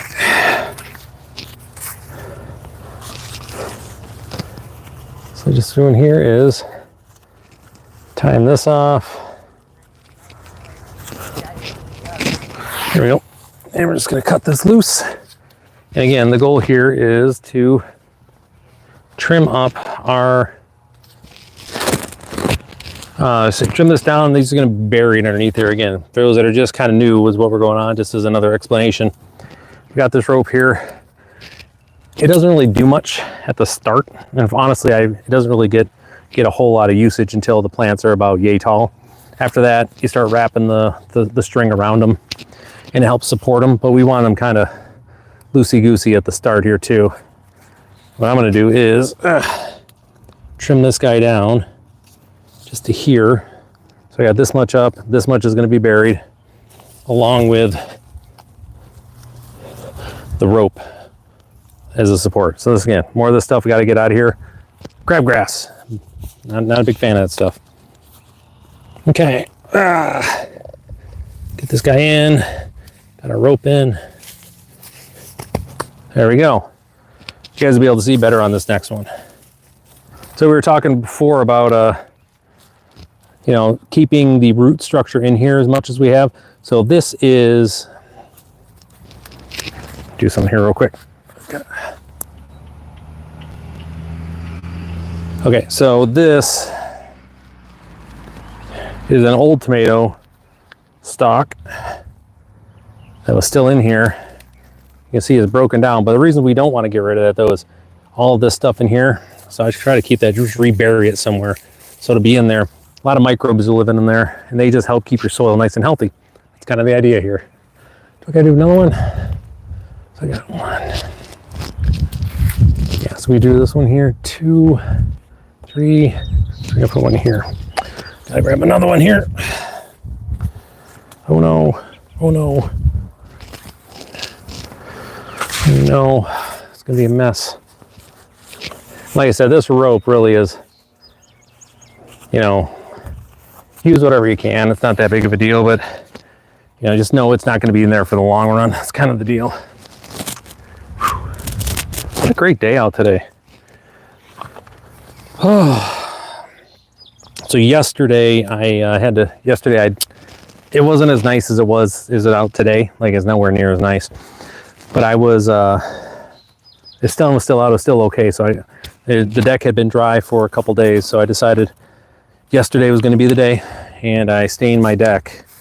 You know, that took multiple hours, and I paid for it with my back. It definitely was not good. So we're going to strip this guy down to here, bury him up to there. Just wash, rinse, repeat. And I tell you what's really great about right now too, this weather that we have, is we're going to be, like, the lows are going to just be down in the 40s for the next week, but we're up in the 60s, 70s. So these guys are going to be great temperature just to kind of help get them started out here. You know, it's going to be too stressful. I mean, they've been in the greenhouse getting wind and stuff, but it's always nice when you can kind of have a moderate,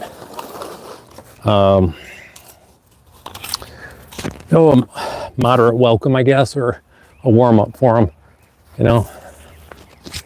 There we go. Come with this guy over here. Let's get this. Found some more crabgrass. Dun dun dun.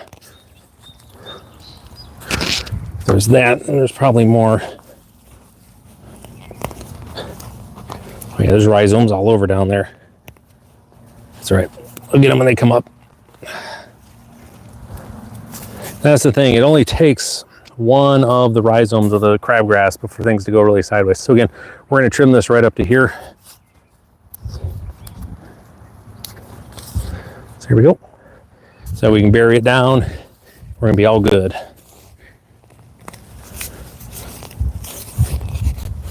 There we go. Let's get that string in there. And each one of these strings is usually good for, you know, no more than one season, 2 max, and I'm just going to keep an eye on them. So again, you see what we were talking about before.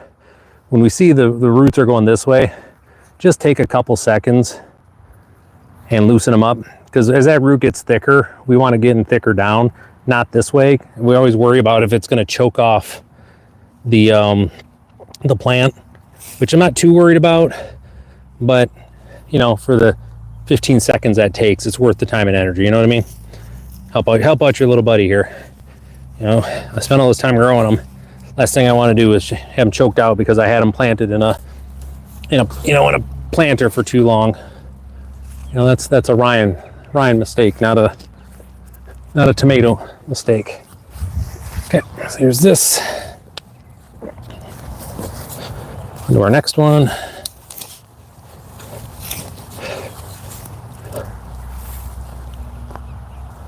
Chickens are having fun. They're just out living their best lives today. They're really enjoying, like, the open space here. Go, I get some water, so we'll go a little walk over, go see the chickens after I get this one in. Go see how they're doing. So we got this guy here, gonna bury him right to there. First, like we said, I'll loosen up just a couple of these. They're not too, again, no one's root bound, which is nice, but we want to make sure that we're doing everything we can to help them out. Cool. All right, another tray done, folks. My gosh, we are so dangerous. Let's go check out, see how the chickens are doing. I'm gonna need some water.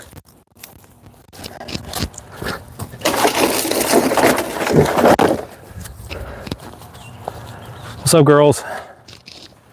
Okay, we're gonna take a little break here, get some water. Gotta hydrate, folks. If you're out in the garden, don't forget to hydrate.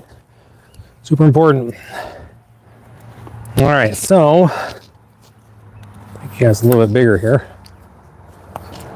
So where's everybody from? Where's everybody at? Just curious. I'm here in northern Michigan, FYI, and we got our chickens out here doing their thing. Matter of fact, I'm gonna put you guys right here. I'm gonna try to do this without falling over and y'all laughing at me while I'm hopping over this fence. All right, made it. Cool. It was almost some cinema here. So this is an Amazon chicken coop that I put in there. You see, I've got my wild over here. I got my wild garlic growing. I love this stuff. It does so well. I got it all over Wisconsin on Lake Superior. Oof. You guys must still be chilly. Must be chilling up there, Lisa. I mean, we got 70 degrees today, so we're pretty happy about that. But man, you must be freezing up there right now. Do you have anything in the ground yet? Are you still in the greenhouse with your stuff? Just curious. With that, can we talk about, here's my spinach. I got some cilantro going, and this has done well in the frost. I've just covered it up. This is all brassicas through here. Got some lettuce, more spinach, and some other lettuce that's getting going there. So yeah, I figured you guys are, I mean, it doesn't, especially there on Lake Superior, it never warms up there. At least here in Lake Michigan, we get some warmth down here on it. So, okay, so let's go, taking a little break. Actually, I'm gonna go back here. I'll grab my water when we come back. For those that haven't been on here before, just give you a quick show. Please excuse the mess because it's in the middle of getting transition, but this is my greenhouse. Really down to the last few things here. Those are flowers. Everything along this side is flowers. I got some artichokes that are left to go in. Peppers are down there. So, done a lot of our filming out there. St. Augustine, Florida. Yeah, you guys are probably freezing down there in Florida. Yeah, thoughts and prayers. Thoughts and prayers. So this is my compost area. And like I was mentioned before, like this is where I've got all my leaves are stored from my neighbor's yard. So when it does frost up, I can cover stuff up. It's fine. I like to get it out early. So this compost is going to go on the garden here probably next week. And this, so you guys show you on this one here. This one here. Okay, so I'll go this way a little bit more. There we go. So this is last week's compost that I started. It was up to here. It's down to here at this point. Just between all the leaves and the grass and stuff. It needs to be turned. But you can see we're getting some stuff in there. Like it needs to be turned. This is, you know, way too tight, so you're getting the wrong type of bacteria in here. But it doesn't smell bad. That's like the big deal. So it just needs to be turned. But you know, it's kicked. It was up over 160 degrees when it first got started a couple days ago. So that's gonna be nice. It's gonna be nice. Last thing before we head back in there. So these are all for my raised garden beds. I had a tree come down. I got some new garden beds I got to fill. So this is going to be helping out with that. And I got my strawberries. They're coming out doing their thing. I already got a couple buds, a couple flowers here. So that's nice. Got more coming up. So good times here in northern Michigan. Loving it. What was that? 90 humidity, 60, yeah, with humidity 60%. So whew, yeah, we get those days in August for about a week and then they go away again. So I lived in Guam for a couple of years and I used to remember those, you know, 90 degrees and 90% humidity. I remember those days because it was every day. Every day was like that. All right, here we go. So let me get some water and then we're gonna get back to work here. So what do you have in the garden down there, Pat?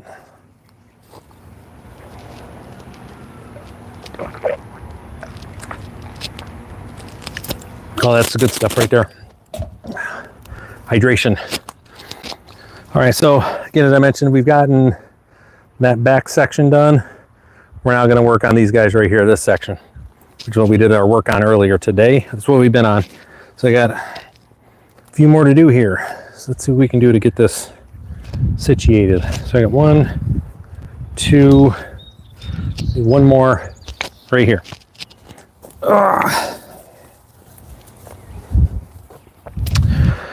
So yeah, for those that haven't, now again, this trellis system isn't anything crazy. Again, this is simply just made out of studs, 2x3s. And I use 2x3s because they're cheaper than 2x4s. That's it. You know, and it's going to be moving. It's going to be moving constantly. So I'm not too concerned about, I grabbed the wrong string. I'm paying for it now.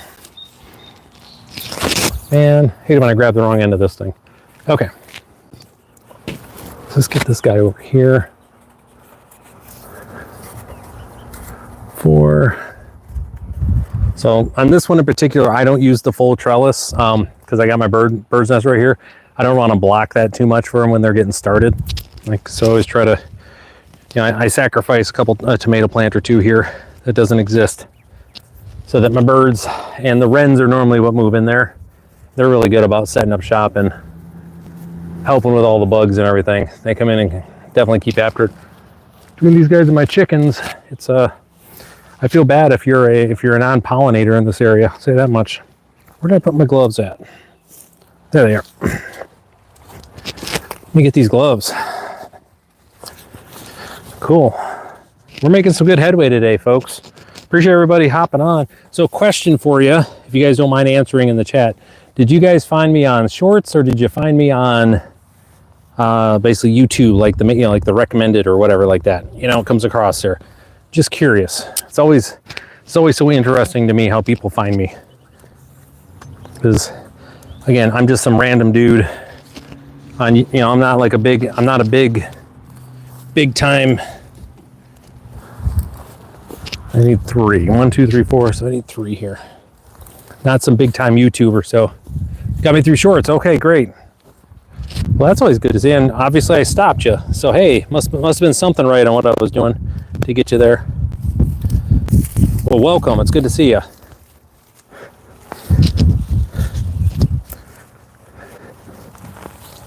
What's that? Hey, Dawn Marie, where are you at? Like I said, I'm up here in Michigan. Hopefully where you're at is just as warm and just as awesome right now. Or even possibly warmer and more awesome, but take what we can get. So much crabgrass. Oop.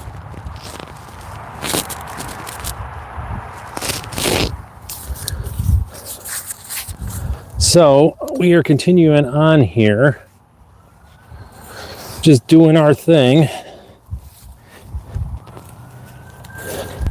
And again, the goal here, folks, see, again, as I'm going through here.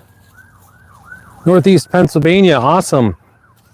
Are you, do you do mostly vegetable gardens, or or flower gardens, or is it a mixture of both? Okay, so this is, as you're answering that, this is a bush style tomato right here. So I'm going to trim this one just to this point here and let the rest of this go. This is a Plum Regal, I can just tell looking at it. So I want to get this guy, give him an opportunity to kind of, don't want to take too much off of him, to put that way. Both, yeah. I've got, like I said, I've got my zinnias, cleomes, and a bunch of marigolds in the greenhouse. They're all my perennials are up and doing their thing. So, as a reminder, folks, I don't mind losing a little bit of the soil here. We want to loosen those roots up for this guy right here. Take your time and make sure you do that. Your tomatoes, all your plants will thank you. Just help them out a little bit. It's my fault that you kind of got a little bit root bound there. So, I'll help them out a little bit. Give them a solid. Okay. Okie doke. I have tomatoes, cucumber. Oh my goodness. Oh, the blue Java banana plants. Nice. That's awesome. Mulberries. Wait, like a mulberry tree, right? Right there on a tree. I think I have one of those.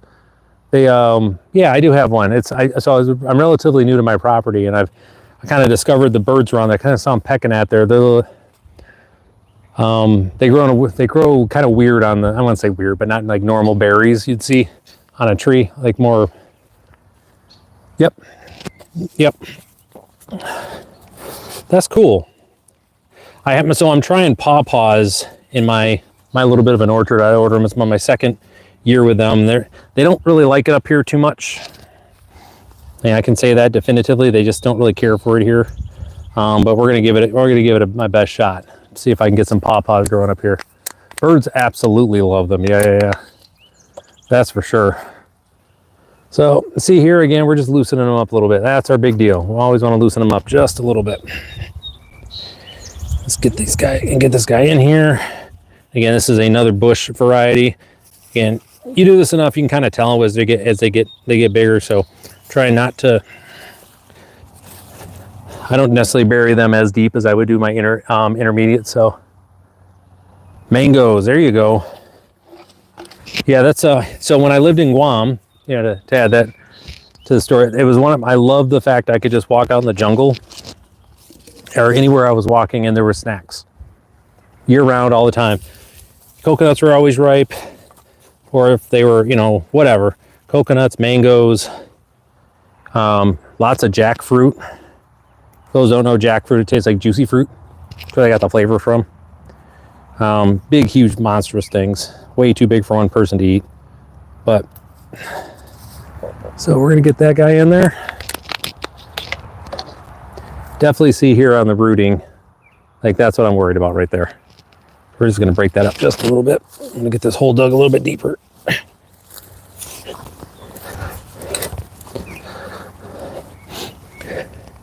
Get that root out of there.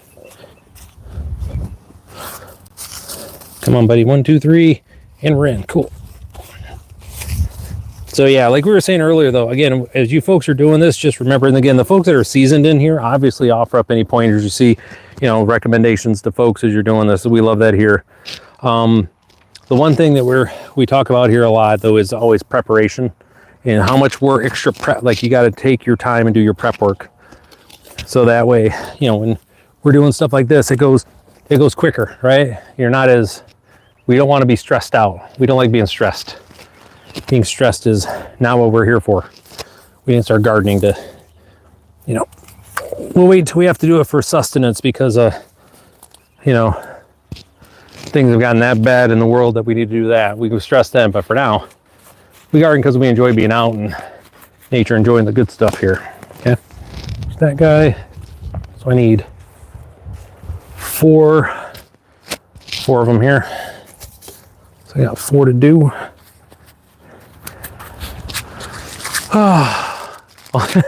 So all my chickens, they just went into the roost to go to take a nap. They live the best life. They live the best life here.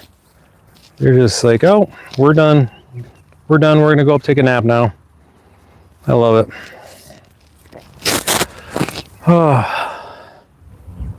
So this year, again, is just talking about stuff that's been going on. I have my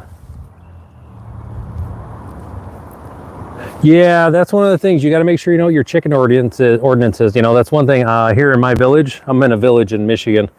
I'm the guy that manages the ordinances. So it's pretty easy to get my approval for chickens. I said yes.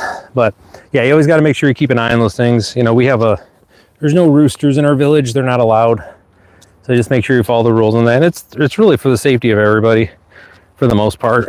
It's not just because people don't like the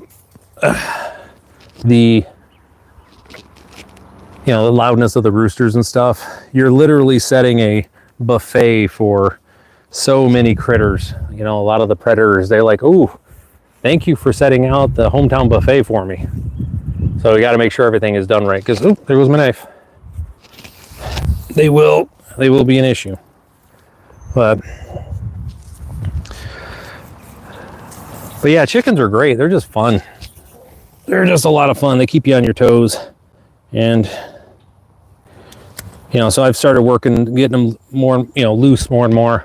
It's kind of what I was working on here. 4, 5, 6, 7, one more. This here. Where I kind of expanded their chicken run out a little bit. I thought it was pretty important to run that thing out. And they came out like, oh, so this is what the outside is like. Because, you know, they just got that little run.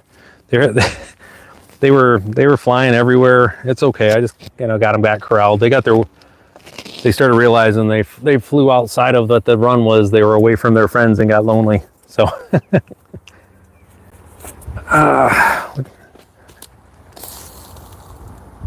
only 4 hens, huh?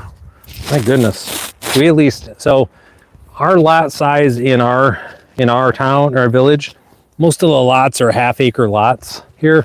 So, you know, we've got 6 chickens is kind of where we said, you know, want folks at. I don't go around and I don't count chickens. You know, they know what they need to be at. And if there's more than 6, you know, if somebody wants to complain, I'll go and tell them like, okay, you can't replace any until you get, you know, the roosters are the big one in here just because of, you know, the noise stuff and everything. But, you know, roosters are important. They help protect the flock, you know, it's kind of what they do. So I don't necessarily, for the most part, I've never got a single chicken complaint. We'll put it that way. We all, you know, we all have different reasons. Like, I don't have my chickens for eggs. Like, that's not a thing. Yeah, 6 or there you go. Heck yeah. You never know if they're all going to make it, right? You got to plan for that. There you go. That's the idea. I mean, we want them all to make it, but you got to plan. Be prepared, right? I got you. But, all right. Gonna check something real quick. Doing great. Okay, just had to check my power. Doing good here. I think I might make it the whole stream without my battery dying. That into itself would be something astounding. So yeah, my chickens, they're not really for eggs. They're for manure more than anything.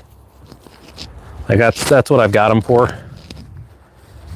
Just to help out with my compost and more goodness making its way back into the soil. Like I said, you know, number one thing we worry about here. Oh my goodness, 26 chickens and 6 ducks. What kind of ducks are they? Mallards, they Peking. My mom used to do, she had 3 mallard ducks that something got into them. Unfortunately got into their compound and, you know, killed them. Didn't even eat them, just killed them. Whatever that was. So, but when I was growing up, she always had mallards and Peking ducks around and some geese too. Not my favorite, but wasn't.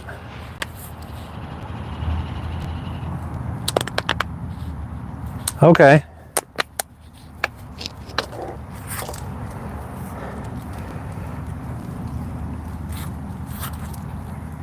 I can't rent their breeds offhand. So they're 14. Oh my goodness! Everybody is in a musk. Oh, see, I'm gonna have to look that one up. I don't know what type of duck that is. I'm not a duck person. But man, you guys are all way out in front of me. Like I'm out here, you know, I'm year 3 on my property, but you know, I'm slowly getting along. Yes. Okay, got it. 2 whites, 2 browns, and 2. There we see. Steve gets me now. Steve gets it. I speak colors in ducks or in chickens. See, that's where I'm at. So, and like I say, you can tell I started running out of pots, like literally, right? Well, we've been just downsizing to get to this.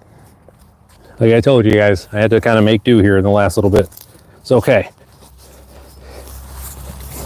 So I didn't really want to have these guys in like ginormous oversized pots, you know, because I did have some bigger ones, but I didn't want that.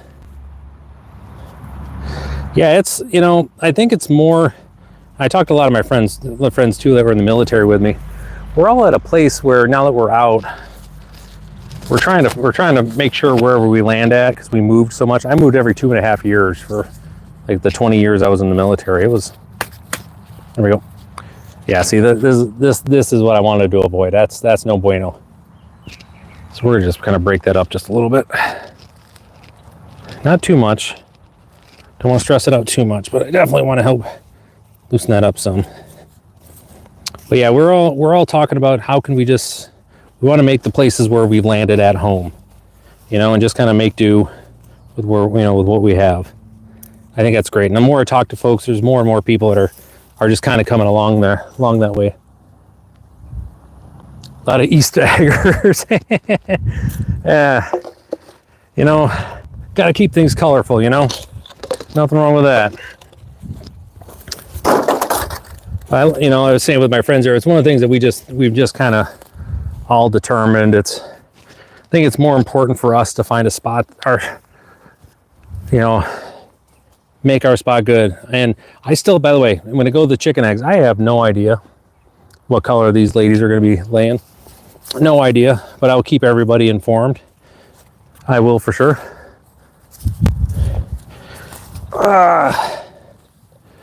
So again, you get a little cross section, you can kind of see what I'm working with. You can see the compost on the top there, down to my soil.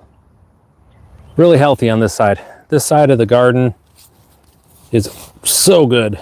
It's just perfection. I love it. Stuff grows really well here.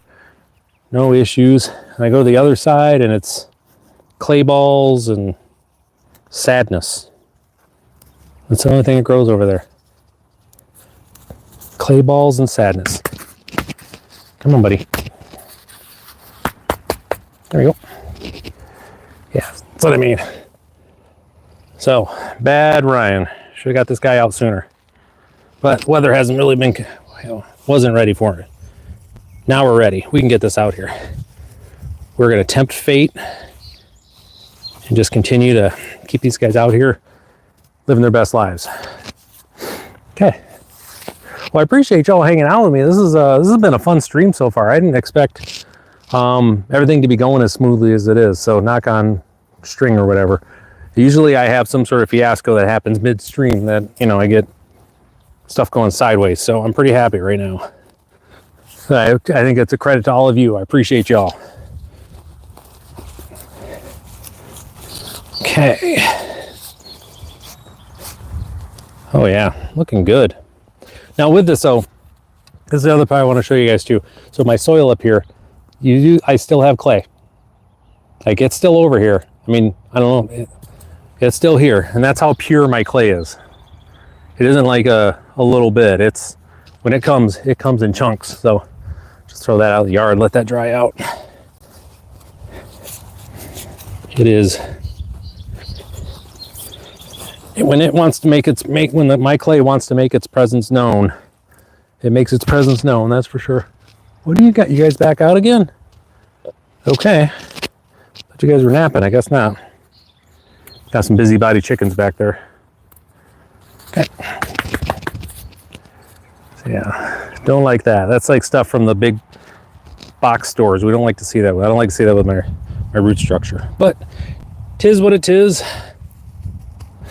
So,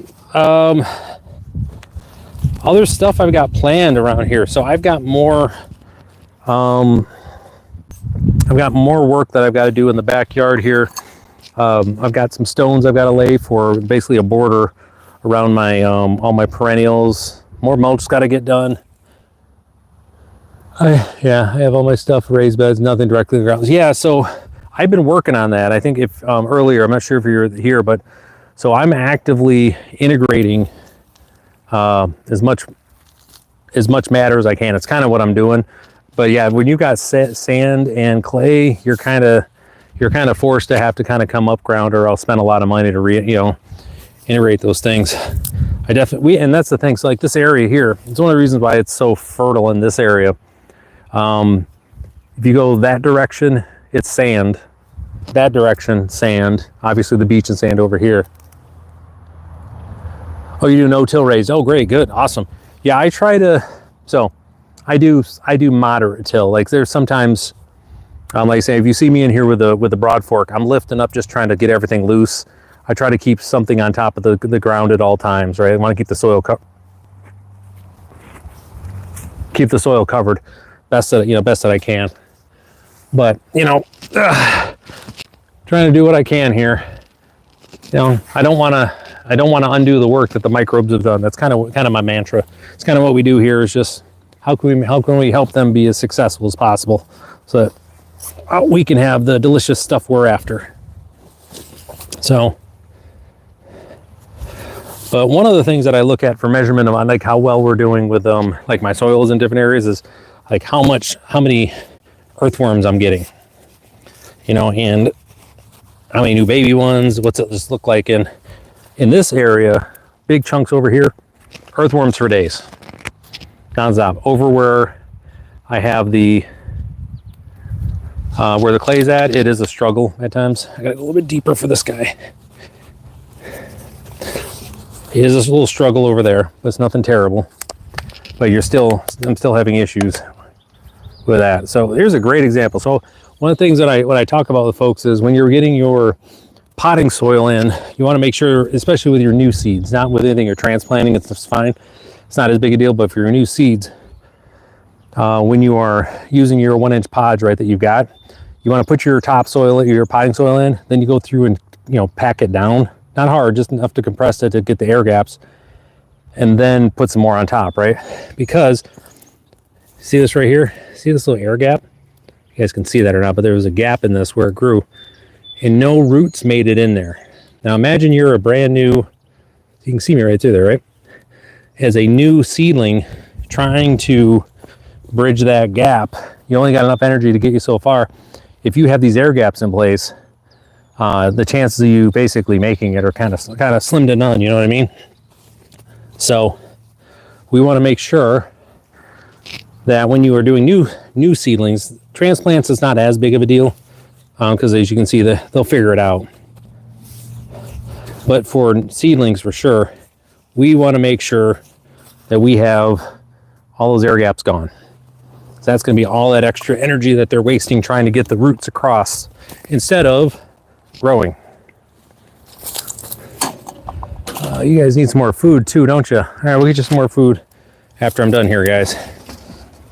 Okay. We've got 3 trays left. I got this one and 2 more. So we're just downright dangerous, folks. Like I've been saying, we're just doing really good. Whew. What a great day to be out here, man. I mean, don't get me wrong, I'm gonna nap good. This is a full day of up, down, being around here, but what a great day. Absolutely great day. I really appreciate, I love spending time with all y'all too. It's been great. Got so many folks coming here, hanging out, getting to hear about different areas in the country too, about what you guys are doing for in your gardens. Didn't think I was going to be talking about mangoes today, but here we are.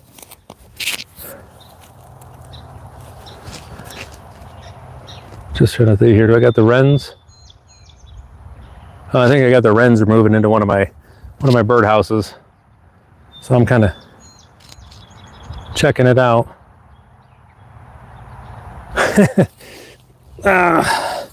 Birds are all taking a dust bath under the thing.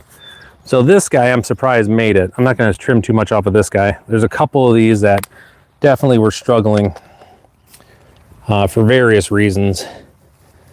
So we're going to take it nice and easy with him. We're not going to take much in the way of leaves off of this one guy.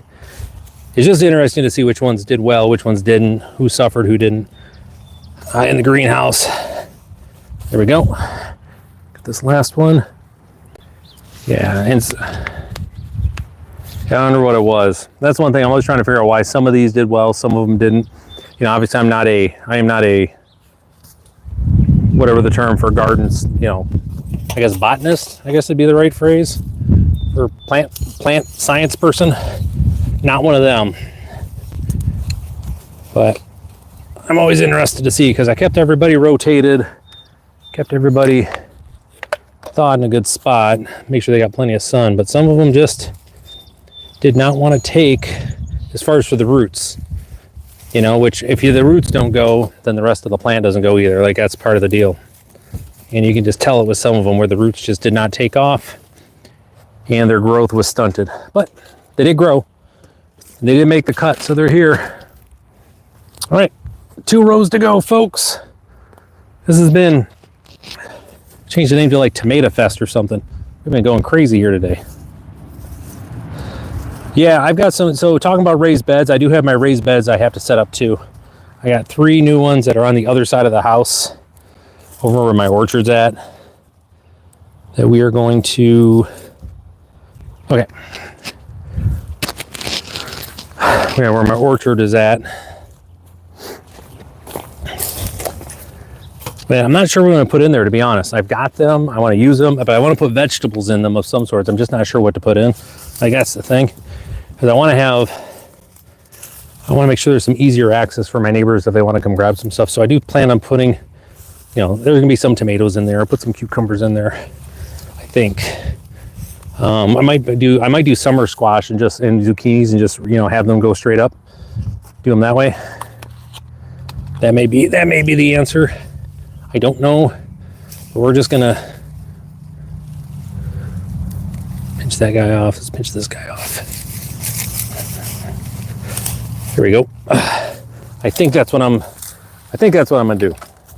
Is probably just do something like that now that I think about it a little bit more. But I wanted them just to be able to come and grab food and not have to worry about being weird about going like too far in my yard.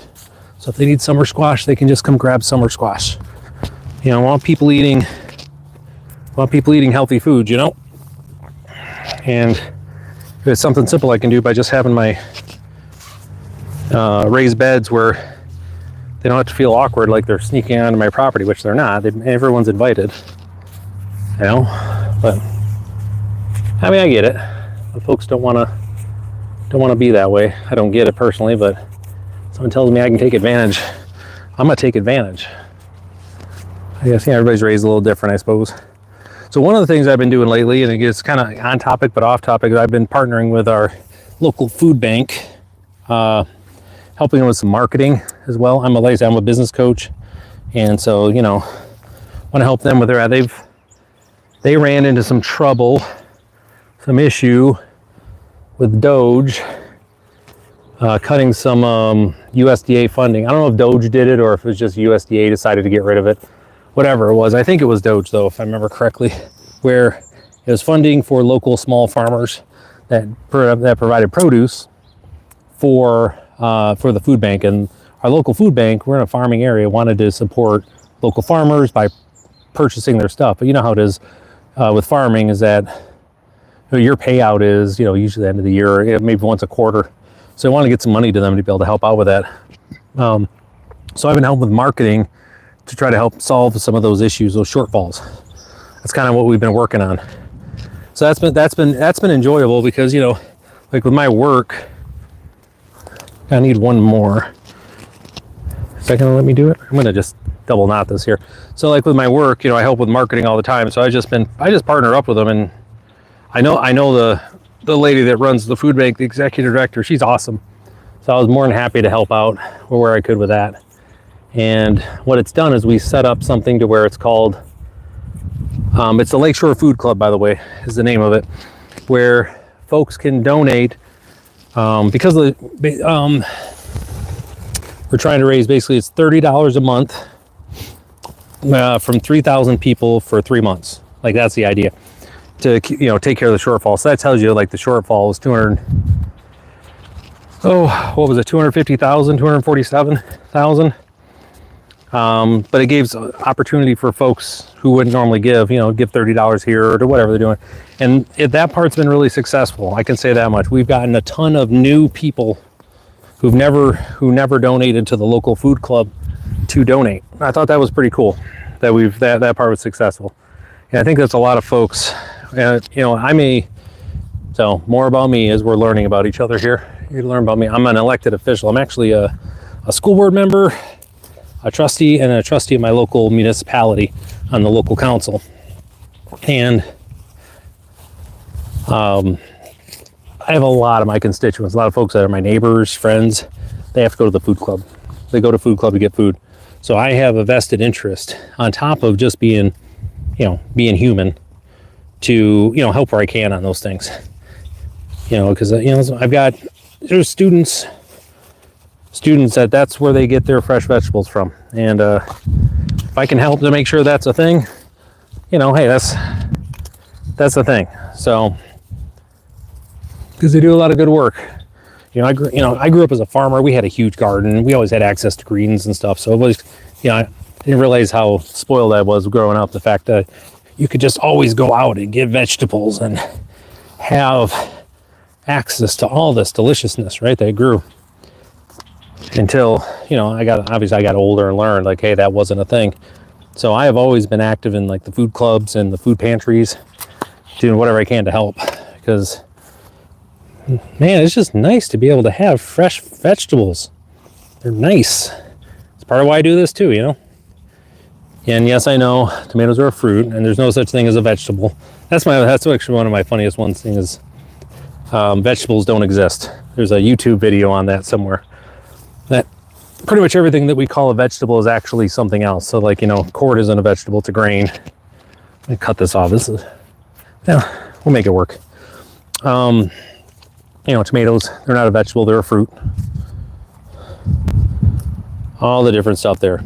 So I always just found that to be kind of funny that vegetables as a classification don't exist. They're always a subsector of something. So, anywho, that's kind of been what I've been working on the side too. It's just been helping out where I can. Help. We're all so busy right now. Everybody needs help. So, if I got some free time or something I can do to help, as we all should, right? So with that, if you're interested in helping out your local food bank, because if our food bank lost that stuff, I guarantee you your food bank did too. That USDA funding, I bet you it's probably gone. Reach out to your local food bank and see if they're, you know, if they need volunteers, or if you have, you know, a few bucks to spare, donate some some dollars their way. I'm sure they'd appreciate it. You know, if not, your time. Or like I always say, you can't give, you know, what's that? Likes are free, or shares. So if you can share some information, it might help them out. Let's do the thing. So got my neighbor Bob out with his new play toy. My neighbor Bob's got his new razor out, his new little play toy. He's funny. He comes into our coffee shop pretty consistently. I'm a part owner in a coffee shop in the next town over. So we have I'm in there pretty much every day, you know, working on stuff for different things. You get to see the regulars. Bob's one of our regulars. It was just the street over. I knew him anyway. He's married to one of my babysitters from back in the day. And Bob works on computers. That's what he does. But yeah, he works on other people's off-road vehicles though too. That's his little side hustle. He's a mechanical dude. Got one of those mechanical brains, doing the welding and all the other stuff that goes along with that. So it's fun to see him. So 1, 2, 3, 4, 5. I got 2 more in here. So we try to do 7, basically 7 plants per section, and I've got 8 sections. So, you know, 56. It's usually between 56 and 52 plants is what I end up with. Another tray done, folks. Man, we are so dangerous. So dangerous. I will say this much, after the day of doing this, so man, the shower feels good. It's not that I'm sweaty or anything, but it's just, this is the one thing when I'm out doing this stuff, it's so just blech. Because, you know, I'm ripping plants apart, but it's just, you know, I get the dirt everywhere, all up in the nails, all up in the, you know, kind of gross. Gets everywhere. I'd rather be, you know, when you're splitting wood, it's not the same level of stuff. You're sweating, different type of work. You're at the gym doing work. This is just digging in dirt. I love it though. I always say yuck, but man, do I love it. We're doing pretty good here, folks. I mean, we are absolutely, like, we are going so fast today. If you remember, if you guys had been here for last year's stream, you would understand why I'm so excited right now. Because last year's stream was just debacle after debacle after debacle. So let's take a look at this guy and see if you can identify.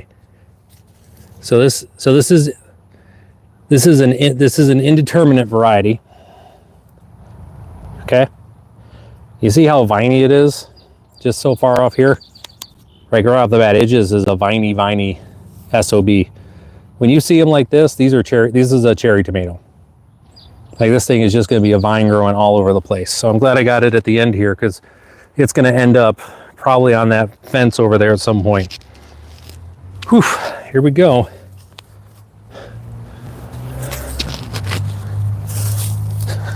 Yeah, and I only did a couple cherry tomatoes this year. I'm going to have more, because wherever cherry tomatoes grow, they always grow back with like abandon. There's going to be a ton of them. You can pretty much count on that. So we're just going to strip a couple off of here. I'm going to do a couple more. We're going to bury this guy pretty deep. Because, especially for this type, these cherry tomatoes, they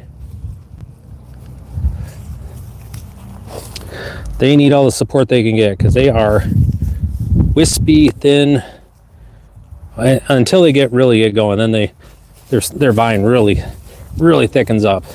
But once they start going, they're pretty thin and all over the place. So, all right, we got 1 row left here,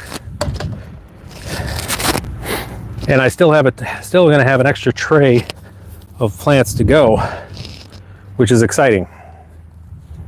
I love that. What that means is I'm going to be able to have some in my greenhouse this year. I'm going to have enough left over to repot these in my greenhouse. That's pretty dope.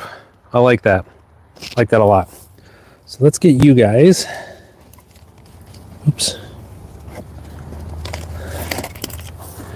Have you guys come over. See what we got here, working on them. Welcome everybody. Good to see everybody here. Good to see you all. Welcome. Like I was saying, from last year, this is where last year's tomatoes were. And let's see. Rip that bad boy open. Got any seeds in there? Yep, got a few. Got a few seeds. Kind of hard to see in there, but they're there. More tomatoes coming. That's what they do. Cool. I'm going to be able, I'm kind of excited to have the greenhouse with tomatoes too. That's going to be nice. So I'm going to be bringing in tomatoes. Let's go this guy, right? These two. 7. All right. Cool. So again, welcome everybody. Good to see you all in here. We got some new faces popping in. It's always cool to see. Always cool to see the new faces. By new faces, I mean the numbers on the folks that are here. So it's awesome to see y'all. Again, we're continuing on here with our tomatoes, getting them in. They are, oh, okay, that's, I'm about to say, I already checked this one. It should be good. This was wrapped over. There we go. That's better. So again, as we're doing our tomatoes here, just a thing keep in mind that we have, we are stringing them all up. Again, you can see we're starting to get closer to this side, like I was telling you. Oh, sorry, here. More clay coming up. More clay, just stupid clay. Hate clay. It's great when it's, but this is what I was telling you, like the number of earthworms that I have, it's ridiculous. So again, that's a good sign of how well things are doing in the soil. Clay balls and everything. As I find them, I'm just pulling them up and I just throw them in I actually throw them in my yard, on my grass. And they dry up and they brittle and they just break up. So that's how I handle them when I come across them. I just throw them out. We're making new soil every day around here, so as far as I'm concerned, we can replace whatever we take out. Is that good? So yeah, we got a lot of tomatoes done today. This is astounding, folks. I'm still just kind of loving this. But we've got, at the end of this, we're going to have 56 tomato plants that'll be in here. It's a mixture of bush and intermediate, or determinate and indeterminate, so bush style and just your regular indeterminates. So there's aromas that are in here. I've got Roma tomatoes, I got beefsteak. We have, oh, what is it? Magic Mountain and Regal, something Regal. I can't remember the name of it off the top of my head right now. But so we got multiple bush styles, multiple indeterminate. So nice little mixture. Look at that. And that's what I'm saying. I could throw this right there. I could throw that right now on a potter's wheel, and I could make something up for y'all. The purity of some of our clay around here is just annoying more than anything. All right, gotta dig that out a little bit more. Make sure this is good and deep. Again, we're gonna just drop these guys in, as you can see. Straight in, we're burying right up to the base of the leaves that we had there. A little bit sticking up over the top, but oop, make sure this guy gets in there.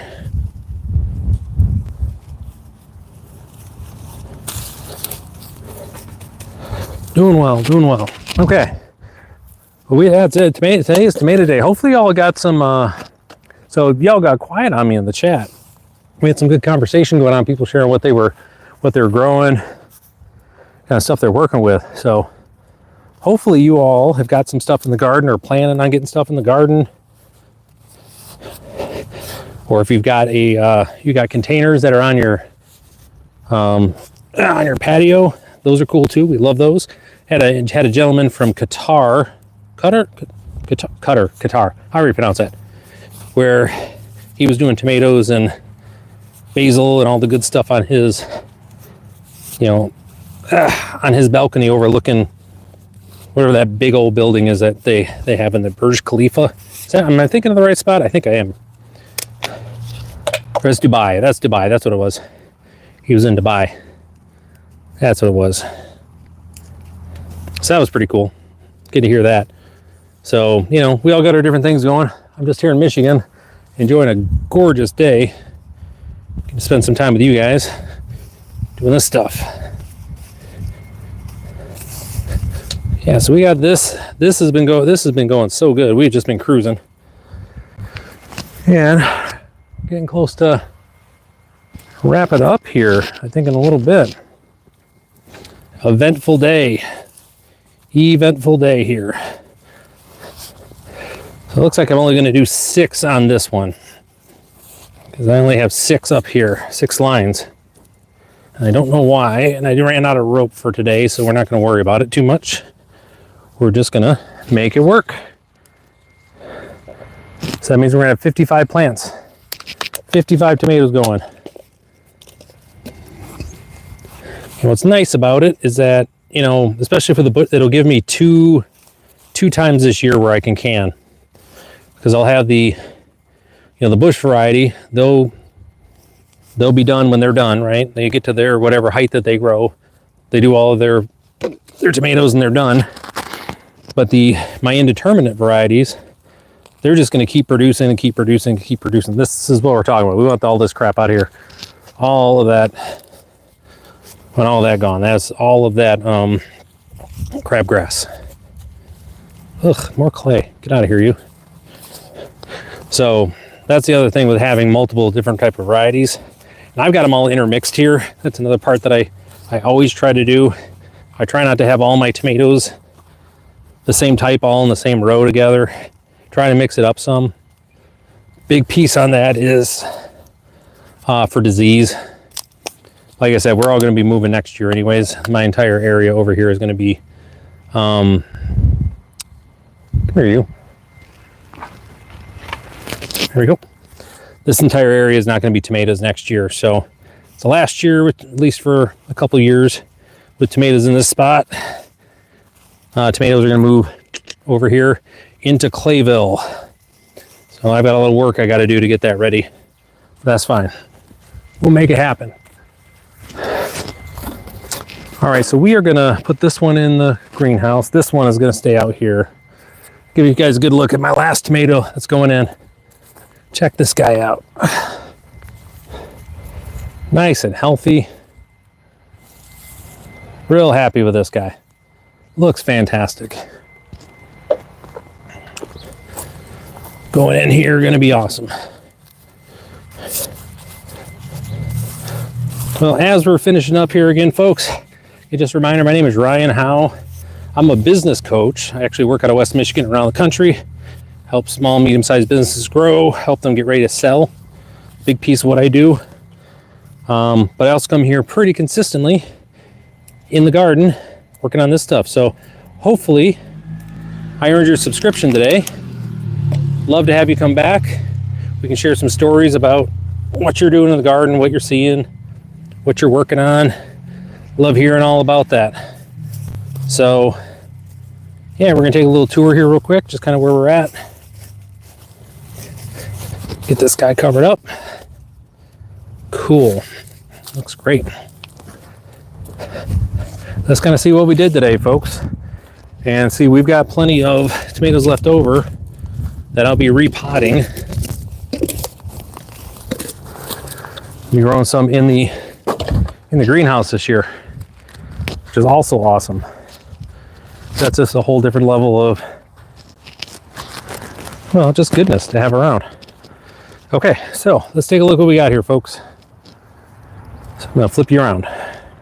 Less of my face, there we go. So this is what we did today. We started off over here and we had a little bit done, but we got all these tomatoes in here, checked in on our ropes to make sure that they were good. Before we got started with that, we did do all of our broad forking. Again, for those who don't know, used our broad fork to loosen up all the soil. But before that, it already had all of the compost that you see on top of there. So that way, as we were breaking up the soil, the compost would fall through, all the goodness. And now these tomatoes are in, going to be living their best life, getting going. So again, appreciate everybody who hung out today. It's been good seeing you. Again, hopefully I earned your subscription. Take care, and I will see you next time. Later, y'all.